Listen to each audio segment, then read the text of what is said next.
तो फिल्म की शुरुआत में हम देखते हैं कि अलवेरा, उसकी माँ और बहन अपना घर छोड़कर दूसरे राज्य में जा रही हैं। अलवेरा बहुत खुश थी क्योंकि उसे उस राज्य के राजकुमार द्वारा लिखी कविताएं बहुत पसंद थी और वह उससे शादी करने का सपना भी देखती थी। जल्द ही वे दूसरे राज्य में पहुंच जाते हैं और एक बूढ़े व्यक्ति से मिलते हैं जिनसे अलवेरा की माँ शादी करने वाली थी। इस आदमी की एक बेटी एग्नेस भी थी जो अलवेरा और उसकी बहन से कहीं अधिक सुंदर थी। इस शादी से सभी खुश थे, लेकिन यह खुशी ज्यादा देर तक नहीं रही। 2 दिन बाद एग्नेस के पिता को दिल का दौरा पड़ता है और उनकी मृत्यु हो जाती है। उसकी मौत की खबर सुनकर कई लोग एग्नेस के घर पहुंचते हैं जिन्हें एग्नेस के पिता से पैसे लेने थे। जब उन्हें पता चलता है कि उसकी शादी अलवेरा की माँ से हुई है तो वे अलवेरा की माँ को धमकाते हैं और जल्द ही पैसे की मांग करते हैं, नहीं तो वे उनके महल जैसे घर और सारी जमीन पर कब्जा कर लेंगे। सच तो यह था कि अलवेरा की माँ के पास भी पैसे नहीं थे। उसने इस आदमी से पैसे भी लिए। उसने अपनी आन बान और प्रतिष्ठा को ध्यान में रखते हुए उससे विवाह कर लिया, लेकिन उन्हें यह नहीं मालूम था कि वह भी गरीब है। उसने इन ऋणदाताओं से कुछ महीनों का समय मांगा और उनके जाने के बाद वह स्वयं सदमे में चली गई क्योंकि उसके साथ धोखा हुआ था। उसे यह भी चिंता थी कि अब उसकी उम्र बहुत बढ़ गई है और अब वह किसी अमीर आदमी को अपनी खूबसूरती के जाल में नहीं फंसा सकती और न ही शादी करके अपनी हालत सुधार सकती है, और अब उसकी बचत भी बहुत कम हो गई है। अलवेरा को अपनी माँ की हालत पर दया आ गई और उसने अपनी माँ से कहा कि आप चिंता न करें, मैं यहाँ के राजकुमार जूलियन से शादी करूंगी और सारी स्थितियाँ ठीक हो जाएंगी। अलवेरा की माँ ने अलवेरा को दूसरी नजर से देखा। वह सुंदर नहीं थी और न ही ज्यादा लोग उसे पसंद करते थे। ऐसे में राजकुमार का उसे पसंद करना चमत्कार ही हो सकता था। इस तरह से अलवेरा की एक और बहन भी थी जो बहुत प्यारी थी, लेकिन उसकी उम्र अभी विवाह योग्य नहीं थी, इसलिए अलवेरा की माँ के पास अलवेरा की ही शादी करवाने का विकल्प था। इधर अगुस भी अपनी जिंदगी से बहुत परेशान थी। इतने सारे तनावों के बीच जहाँ उसकी माँ नहीं थी और अब उसके पिता भी चले गए, वह अपने पिता के मृत शरीर के सामने बैठती है और अपनी माँ से इन सभी चीजों को ठीक करने के लिए प्रार्थना करती है। खैर, कुछ दिन बीत जाते हैं और इस पूरे राज्य में राजमंत्री राज्य के राजा की तरफ से एक शाही संदेश लेकर आते हैं जिसमें बताया जा रहा है कि राजकुमार जूलियन की उम्र विवाह योग्य हो गई है और उसके लिए लड़की ढूंढने के लिए आज से 4 महीने बाद राज्य में एक समारोह आयोजित किया जाएगा जिसमें पूरे राज्य से लड़कियां आएंगी और राजकुमार को जो पसंद आएगी वो इस राज्य की राजकुमारी बनेगी। जो अविवाहित लड़कियां उस समारोह में आना चाहती थीं, वे अपना नाम शाही मंत्री के पास पंजीकृत करा लेती थीं। मान लीजिए कि यह एक तरह की प्रतियोगिता थी जिसमें सभी को खुद को परफेक्ट साबित करना था और खुद को परफेक्ट बनाने के लिए उनके पास सिर्फ 4 महीने का समय था। इस घर से अलवेरा, जो पहले से ही जूलियन से शादी करना चाहती थी, के साथ साथ एजिस भी अपना नाम पंजीकृत करवा लेती है, लेकिन अब मुद्दा यह था कि राजकुमार को अलवेरा की माँ जैसी साधारण शक्ल सूरत वाली लड़की क्यों पसंद आएगी। इसलिए उसे किसी भी तरह से अलवेरा को परफेक्ट दिखाना था। इसीलिए वह अलवेरा को प्लास्टिक सर्जन के पास ले गई। वह उसे सुंदर बनाने के लिए प्लास्टिक सर्जरी कराने जा रही थी और उसके पास सर्जरी के लिए ज्यादा पैसे नहीं थे, लेकिन अलवेरा की माँ को पूरा यकीन था कि अलवेरा की शादी जूलियन से होगी। इसीलिए उसने सर्जन से कहा कि वह समारोह के तुरंत बाद उसे उसके पैसे दे देगी। सर्जन ने अलवेरा की माँ से कहा कि वह अलवेरा की आंखों, नाक, दांतों के साथ साथ उसके स्तनों की भी सर्जरी करेगा। सबसे पहले बहुत ही दर्दनाक और अजीब तरीके से वह अलवेरा पर चढ़ गया और एक बहुत बड़े औजार से उसकी हड्डियां बाहर खींच ली, जिससे अलवेरा को बहुत दर्द हुआ। अलवेरा का दर्द अभी कम ही हुआ था कि वह दूसरे सत्र के लिए आई जहां डॉक्टर उसकी नाक की सर्जरी करने वाले थे। उसने उसकी नाक को बीच से काट दिया, हड्डी को छोटा कर दिया, उसकी नाक को दोनों तरफ से पतला कर दिया और उसकी नाक पर एक अजीब लोहे का मुखौटा लगा दिया ताकि उसकी नाक सीधी रहे और जल्दी से बढ़े। आकार में आने के लिए यह पूरी प्रक्रिया बेहद दर्दनाक थी, लेकिन अलवेरा सिर्फ सुंदर बनने के लिए इसे सहन कर रही थी। सुंदरता के साथ साथ अलवेरा के लिए शाही प्रशिक्षण भी महत्वपूर्ण था, इसीलिए उसे एक ऐसे स्कूल में ले जाया गया जहां शिष्टाचार और बॉल डांस सिखाया जाना था। इस स्कूल में हम देखते हैं कि अगुस पहले ही आ चुका था। मिस सोफिया आकर सबको बताती है कि वह और उसकी सहेलियां उन्हें चलने, बात करने, बैठने उठने के तौर तरीके सिखाएंगी और बॉल डांस भी सिखाएंगी, लेकिन इतनी मेहनत के बाद भी सभी लड़कियां उस समारोह में नहीं जा पाएंगी। सिर्फ चुनी गई 16 लड़कियों को ही आगे बढ़ने का मौका दिया जाएगा और वहीं वे उस समारोह में जाएंगी और जल्द ही उनका अभ्यास शुरू हो जाएगा। दिन बीतते गए और हर दिन मिस सोफी देखती कि अगुस यानी अलवेरा की सौतेली बहन अलवेरा से बेहतर थी और हर मामले में पूरे समूह से भी बेहतर थी। वह पहले से ही कई शिष्टाचार जानती थी। उनका नृत्य भी बहुत अच्छा था और वह बेहद खूबसूरत थी, वह भी स्वाभाविक रूप से। यही कारण है कि मिस सोफी यह देखकर अगुस को आगे ले आती है और अलवेरा को सबसे आखिरी पंक्ति में खड़ा कर देती है, जहां कम सुंदर लड़कियों को खड़ा किया जाता है। अब अगुस और अलवेरा घर आते हैं और अगुस अलवेरा की माँ से अनुरोध करता है कि अब हमें मेरे पिताजी का अंतिम संस्कार करना चाहिए। हमें उसके शव को दफनाना होगा क्योंकि उसका शव सड़ना शुरू हो गया है। इसके जवाब में अलवेरा की माँ उससे कहती है कि मेरे पास अंतिम संस्कार के लिए पर्याप्त पैसे नहीं हैं। मैं अपना बचा हुआ पैसा अपनी बेटी पर खर्च करना चाहता हूँ और आपके पिताजी का अंतिम संस्कार अलवेरा के चयन के बाद ही होगा। यह सुनकर अलवेरा समझ जाती है कि उसकी माँ उससे भी ज्यादा उसे प्यार करती है। एक उम्मीद है, इसीलिए वह कड़ी मेहनत करना शुरू कर देती है और धीरे धीरे पीछे की पंक्तियों से आगे आना शुरू कर देती है। अंततः उनका 40 दिवसीय प्रशिक्षण भी पूरा हो गया और आज वह दिन आ गया जब मिस सूफी और उनकी मित्र को उन 16 लड़कियों के नामों की घोषणा करनी थी जिन्हें समारोह में भाग लेने के लिए अंतिम रूप से चुना गया था। जब अलवेरा ने सूची देखी तो वह यह देखकर हैरान रह गई कि एग्नेस का नाम सूची में सबसे ऊपर था और अलवेरा का नाम सबसे नीचे था। लेकिन अलवेरा के सबसे नीचे होने पर सभी आश्चर्यचकित थे क्योंकि पूरे समय उसकी नाक पर पट्टी बंधी हुई थी जो उसकी सुंदरता पर एक बड़ा धब्बा था। अब इन 16 लड़कियों का अगला प्रशिक्षण शुरू हो गया है।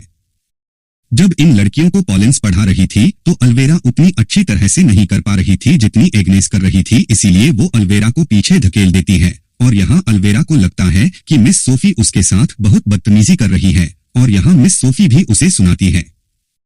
कहते हैं कि तुम यहाँ अपने बल पर नहीं, अपनी माँ के पैसों के बल पर चुने गए हो। आपकी माँ ने आपको चयनित करवाने के लिए पैसे दिए थे। यह सुनकर अलवेरा और अधिक दुखी हो जाती है क्योंकि उसमें वह गुण नहीं था जो किसी को पसंद आता। घर पर अलवेरा की माँ अलवेरा के लिए एक डिजाइनर को बुलाती है ताकि उसके लिए सबसे अच्छे सूट बनाए जा सके। लेकिन यहाँ यह देखा जाता है कि अलवेरा बहुत मोटी है क्योंकि वह बहुत सारा खाना खाती थी। अब डिजाइनर ने अलवेरा की माँ से कहा कि अगर उसे सुंदर कपड़े पहनने हैं तो उसे पतला होना पड़ेगा। इसीलिए अलवेरा की माँ उसकी डाइट शुरू करती है और उसे खाने में सिर्फ नींबू पानी देती है ताकि उसका वजन जल्दी कम हो जाए। अगले दिन हम देखते हैं कि मिस सोफी 16 की 16 लड़कियों से मिल रही थी। वह उनसे बात करके उनकी आंतरिक सुंदरता जानना चाहती थी। यहाँ भी हैगन्स को प्रथम स्थान प्राप्त हुआ। वह आकर अलवेरा से मिलती है और उससे बात करती है। उसके विचार सुनकर उसे उस पर दया आने लगती है कि कैसे वह समाज में फिट होने के लिए इतनी परेशानियों से गुजर रही है। वह धीरज धर रही थी और कड़ी मेहनत कर रही थी और इतने समय से जब से वह यहाँ थी सभी द्वारा उसका मजाक उड़ाए जाने के बावजूद वह फिर भी बहादुरी से खड़ी रही और अपने चयन की आशा के साथ खड़ी रही। सोफी को उस पर दया आती है और उसकी मदद करने के लिए वह उसे स्वस्थ शरीर को पतला बनाने के लिए एक गुप्त चीज देती है। अब इसके अंदर क्या था यह हमें तब पता चलता है जब अलवेरा इसे अपनी बहन को दिखाती है। उसके अंदर एक फीताकृमि का अंडा था। वह बताती है कि मिस सोफी ने मुझसे कहा है कि अगर मैं ये खाऊंगी तो इसे खाने के बाद जो भी खाऊंगी मेरा वजन कम रहेगा और मैं जल्द ही पतली हो जाऊंगी और जब मेरी शादी प्रिंस जूलियन से हो जाएगी तो मैं ये मारक दवा खाकर अपने अंदर के टिपवर्म को मार दूंगी। ये सारी बातें मिस सोफी ने अलवेरा को बताई थी, लेकिन अलवेरा को इसके नुकसान नहीं पता थे जो बाद में देखने को मिलने वाले थे। अलवेरा की बहन को कहीं न कहीं इसके नुकसान का अंदाजा था। वो अलवेरा को इसे खाने से मना भी करती है, लेकिन अलवेरा नहीं चाहती कि राजकुमार जूलियन इसे किसी भी कीमत पर खाए। उसे उससे शादी करनी थी, इसलिए वह बिना सोचे समझे यह अंडा खा लेती है।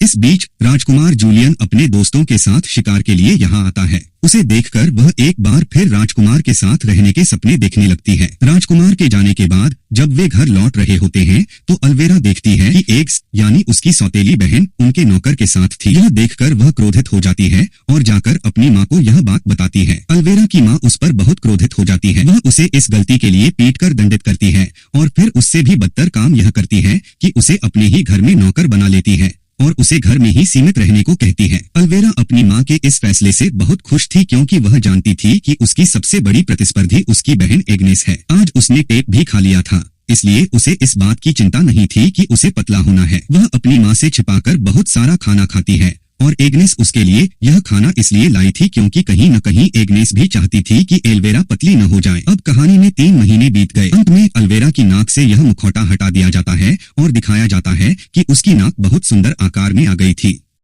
उसकी सर्जरी सफल रही और वह पहले से अधिक सुंदर दिखने लगी। अलवेरा पूरे उत्साह के साथ उस समारोह में जाने की तैयारी कर रही थी, जबकि एग्नेस घर में नौकर की तरह काम कर रही थी। वह अपनी गाय का दूध भी स्वयं ही निकालती है। उसकी हालत देखकर अलवेरा अंदर से खुश हो रही थी। फिर नाक की सर्जरी पूरी होने के बाद अलवेरा की माँ उसे फिर से प्लास्टिक सर्जन के पास ले गई और अलवेरा को एक बार फिर दर्दनाक प्रक्रिया से गुजरना पड़ा। डॉक्टर धागे और सुइयों की मदद से उसकी आंखों में कृत्रिम पलकें लगा देते हैं, जिसके कारण कई दिनों तक उसकी आंखों पर पट्टी बंधी रहती है और वह बेहद बदसूरत दिखती है। फिर उसकी स्तन सर्जरी भी की जाती है। इतनी दर्दनाक प्रक्रिया से गुजरने के बाद अल्वेरा की हालत और खराब होने लगी। वह बहुत कमजोर महसूस करने लगी थी और उसे आवश्यकता से अधिक भूख लगने लगी थी। वह एगस से बहुत सारा खाना मांगती है और एगस अपनी मां के मना करने के बावजूद उसे खाना देता रहता है। दूसरी ओर स्कूल में यह दिखाया गया है कि मिस सोफी और उसका साथी एगस के नहाने की वजह से बहुत परेशान है, क्योंकि पूरे समूह के सामने प्रेजेंटेशन दे रही एग्जी भी अल्वेरा की मां से एगस के बारे में पूछती है। तब अल्वेरा की मां उससे झूठ बोलती है कि एगस अपने पिता की मौत के कारण बहुत परेशान है और उसने किसी भी चीज में धूल लेना बंद कर दिया है। इसीलिए मिस सोफी अब एग्स की जगह एल्वेरा को दे देती है, क्योंकि इतनी सारी सर्जरी के बाद एल्वेरा भी एग्स की तरह सुंदर दिखने लगी है। रात को हम देखते हैं कि जब अगुस चुपके से एल्वेरा के लिए खाना ला रहा था तो उसने अपने बालों में कंघी करना शुरू कर दिया और बालों में कंघी करते समय उसके बहुत सारे बाल गिरने लगे। यह देखकर एल्वेरा बहुत परेशान हो गई। ऐसा इसलिए हो रहा था क्योंकि उसने जो टेपवर्म खाया था वह न केवल उसे पतला बना रहा था बल्कि उसके अंदर के सारे पोषण को भी खा रहा था, जो बालों को घना और सुंदर बनाने के साथ साथ हमें सुंदर दिखने में भी मदद करता है। अब जैसे ही अल्वेरा की मां को पता चलता है कि अल्वेरा बॉल डांस की ओपनिंग डांसर बन गई है, यानी उसने अग्नेस की जगह ले ली है, तो वह उसके लिए एक बहुत ही सुंदर ड्रेस बनवाती है, जो उसके द्वारा पहले बनाई गई ड्रेस से कहीं ज्यादा अच्छी थी। इसी बीच अग्नेस भी उनके पास आ जाता है, जिसके साथ ये सभी लोग मिलकर बहुत बुरा व्यवहार करते हैं, क्योंकि ये लोग अग्नेस से ईर्ष्या करते थे। अग्नेस में प्राकृतिक सुंदरता थी। जब डिजाइनर अल्वेरा को ड्रेस पहना रहा था तो उसे यह भी पता चला कि अल्वेरा के बाल झड़ रहे हैं, इसीलिए उसने अल्वेरा के लिए एक विग भी बनवाई ताकि उसकी कुरूपता छिप सके। इधर हार्डनेस ने भी तय कर लिया था कि वह बॉल डांस देखने जरूर जाएगी, इसलिए वह अपनी मां का बॉल डांस गाउन निकालती है। यह गाउन बहुत खूबसूरत और महंगा भी था, क्योंकि एक समय में एग्नेस की मां यहाँ की सबसे खूबसूरत और सबसे अमीर महिला हुआ करती थी। जैसे ही अल्वेरा इस गाउन को देखती है वह ईर्ष्यालु हो जाती है और उसे पूरी तरह से फाड़ देती है। जैसे ही एग्नेस का गाउन फटा वह पूरी तरह से टूट गई। वह अपना गाउन लेकर अपने पिता के सड़ते हुए शरीर के पास जाती है और रोने लगती है, क्योंकि उसके पास इस कैद से बाहर निकलने का कोई और रास्ता नहीं था। उसे रोता देख उसकी असली मां की आत्मा प्रकट होती है। उसे उसकी हालत पर दया आ गई और उसने उसे जादुई जूते दे दिए तथा सिंड्रेला जैसी ही शर्तें रखी कि उसे इन्हें पहनना होगा और बॉल डांस में जाना होगा। इन्हें पहनते ही बाहर खड़ा एक कद्दू आपके लिए काठी में बदल जाएगा और आपको महल में ले जाएगा। लेकिन याद रहे 12 बजे जैसे ही घंटी बजेगी तो सारी चीजें अपने मूल स्वरूप में आ जाएंगी और आप वहां से भाग जाएंगे। लेकिन कहानी में एक छोटा सा बदलाव यह हुआ कि अगुस की मां ने अपना चेहरा छुपाने के लिए एक शर्त भी रखी थी। इस बात से अगुस बहुत खुश हो जाती है और जब वह वहां से चली जाती है तो हम देखते हैं कि उसके पिता के मृत शरीर के कीड़े उसकी पोशाक को भी वापस बुनकर ठीक कर देते हैं। अंततः वह रात आ ही गई और सभी उसका इंतजार कर रहे थे। अल्वेरा बॉल डांस शुरू करती है और यहाँ मौजूद सभी लोग अल्वेरा की खूबसूरती में खो जाते हैं, बिना ये जाने कि ये सब खूबसूरती बनावटी थी। जब राजकुमार जूलियन यहाँ आता है तो वह अन्य सभी लड़कियों को छोड़कर अल्वेरा को अपना बॉल डांस पार्टनर चुनता है और नृत्य शुरू होता है।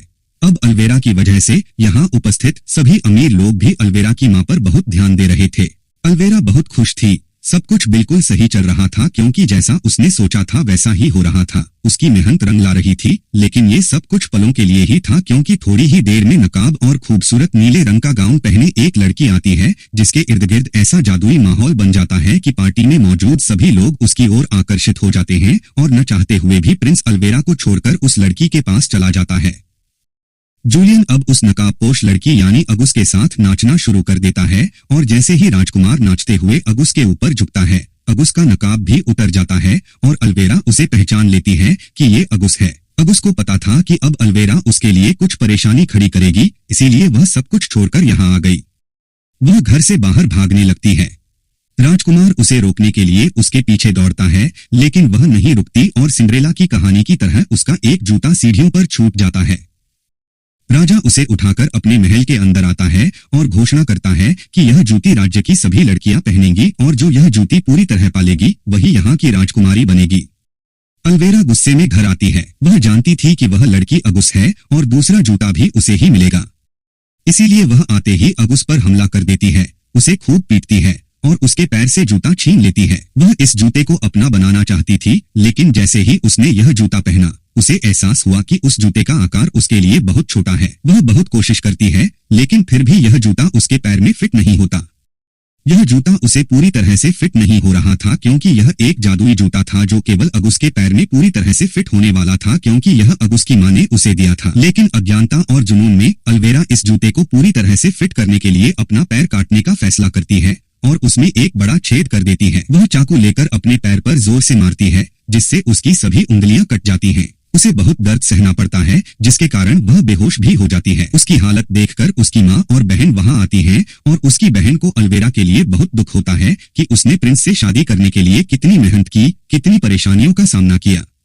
जब वह बेहोश थी तो उसकी बहन ने उसकी माँ को बताया कि इस बार अल्वेरा ने गलत पैर काट लिया है। प्रिंस के पास जो जूता था वह दूसरे पैर का था। यह सुनकर अल्वेरा की लालची माँ बेहोशी की हालत में उसका दूसरा पैर काटने का फैसला करती है और वही चाकू लेकर उसके दूसरे पैर की सभी उंगलियां भी काट देती है। यह देखकर अल्वेरा की बहन हैरान रह गई। उसे अपनी माँ पर यकीन नहीं हो रहा था कि उसकी माँ पैसों के लिए इतनी लालची हो सकती है कि वह पैसों के लिए किसी भी हद तक जा सकती है, यहाँ तक कि वह अपनी बेटी को भी परेशान कर सकती है। उसे पता चला कि उसकी माँ पागल है। अल्वेरा अब दर्द से कराह रही थी।